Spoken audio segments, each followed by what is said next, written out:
Picture this. You are paid on Monday. By Friday, your salary buys half of what it did. By the end of the month, nothing. This is not a war zone. It is a modern European country, with banks, salaries, and a government swearing that everything is under control. There, prices doubled every 34 hours. The state printed a single banknote worth 500 billion. Money did not crash. It evaporated, while people stood and watched. And the machine that did it is terrifyingly simple. A government that spends what it does not have, and a printing press that never says no. Every country on Earth has both. So, before you assume your money is safe, ask the one question that actually matters. Could it happen in your country? This is a 500 billion dinar banknote. 500 billion. 11 zeros. When it was printed in December 1993, it was the largest banknote in the country's history. 3 weeks later, it couldn't buy a loaf of bread. This is the story of the third worst hyperinflation ever recorded. Worse than Weimar Germany. Worse than anything you've seen in a textbook. A country in the heart of Europe where prices doubled every 34 hours, where the government financed almost its entire budget by simply printing money, and where, in the middle of the chaos, two state-tolerated pyramid schemes robbed an entire nation of its life savings. And almost nobody outside that country has ever heard about it. To understand how money dies, you first need to understand what was happening to the country printing it. In 1991, Yugoslavia, a federation of 6 republics, began tearing itself apart. Slovenia left, Croatia left, Bosnia descended into war. What remained called itself the Federal Republic of Yugoslavia, Serbia, and Montenegro, about 10.5 million people. And this smaller Yugoslavia had a problem. Actually, 3 problems. First, it was funding armies and police on a wartime footing. Security spending consumed the overwhelming majority of the budget. Second, in May 1992, the United Nations imposed comprehensive sanctions. Trade collapsed, industry collapsed, tax revenue collapsed with it. Third, and this is the fatal one, the government decided that none of this would change its spending. The gap between what it spent and what it collected would be covered by the one machine that never runs out: the printing press. Here's the mechanism, and it's simpler than economists make it sound. Normally, a government pays for things with taxes. If it comes up short, it borrows. But nobody lends to a sanctioned country at war. So the National Bank of Yugoslavia did something else. It simply created new dinars and handed them to the state. Economists call this monetizing the deficit.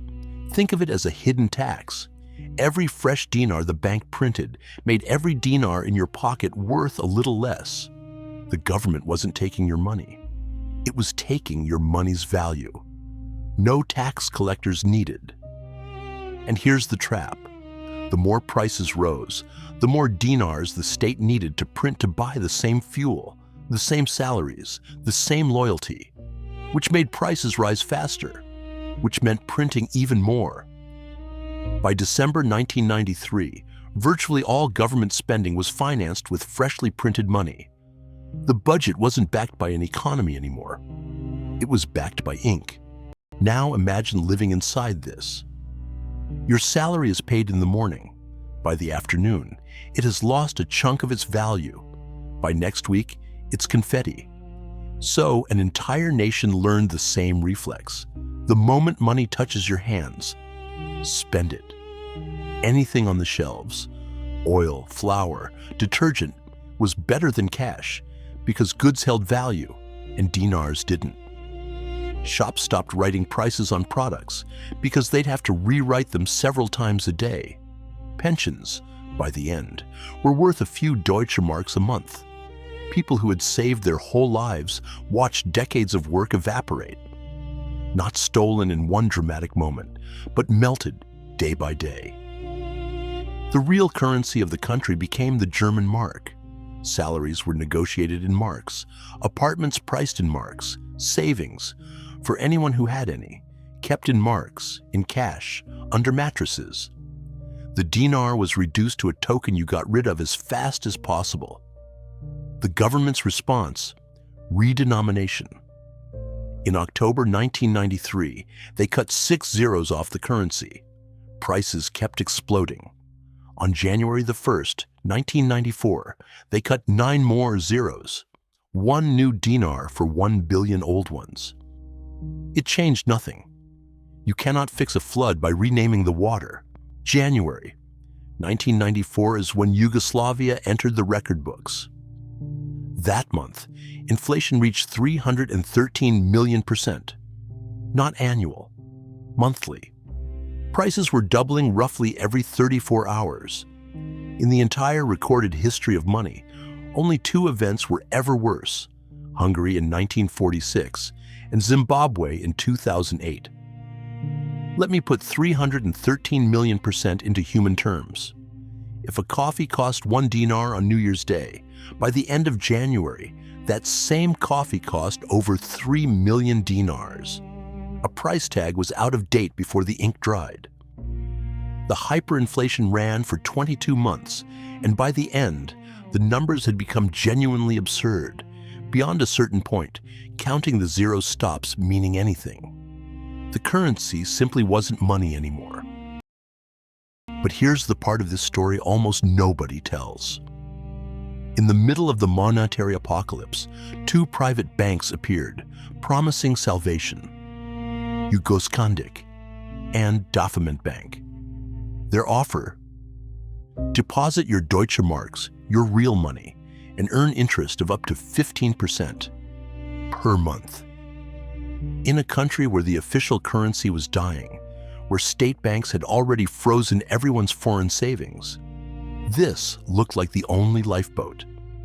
Hundreds of thousands of people deposited their marks: wedding savings, funeral savings, money from relatives working abroad. You already know how this ends. They were pyramid schemes. New deposits paid old interest.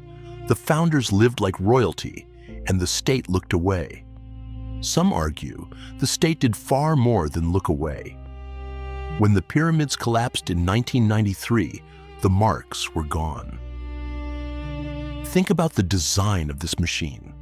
Hyperinflation had already destroyed everyone's dinars. The pyramids took the hard currency too. First, the ink tax took your salary. Then, the banks took your savings.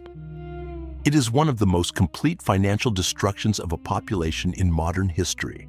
And then, almost overnight, it stopped. On January the 24th, 1994, a 74-year-old economist named Dragoslav Avramovich, a former World Bank official, launched a new currency, the super dinar, pegged 1-to-1 to the Deutsche Mark, backed by hard currency reserves, with one iron rule: the printing press stays off. Inflation didn't fall gradually. It essentially stopped within weeks. After 22 months of monetary insanity, stability returned in a month. And that's the lesson hiding in this whole catastrophe.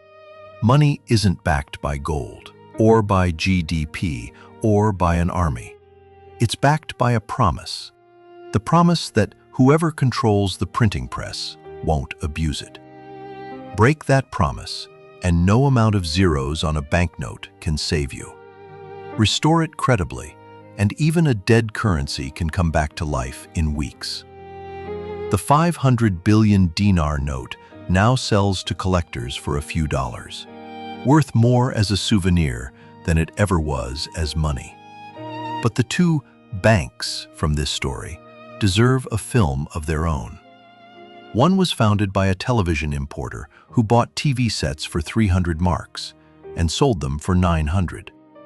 The other by a bank cashier already convicted of embezzlement and forgery. How did those two become the most trusted people in a dying country? And where did the marks go? That's episode 2, and it's next on this channel. If this story deserves to be heard, you know what to do. See you in the next one. So, could it happen in your country? It already has, more often than anyone admits. Weimar Germany, wheelbarrows of cash for a single loaf of bread. Zimbabwe, a government that printed a note worth $100 trillion. Venezuela, where people stopped counting money and started weighing it. Every one of them had a currency people trusted, right up until they did not. And the trigger never changes. A government spending money it does not have, and a printing press that never stops. Your money feels solid today. So did theirs. Could it happen where you live? Watch the printing press. It may already be running.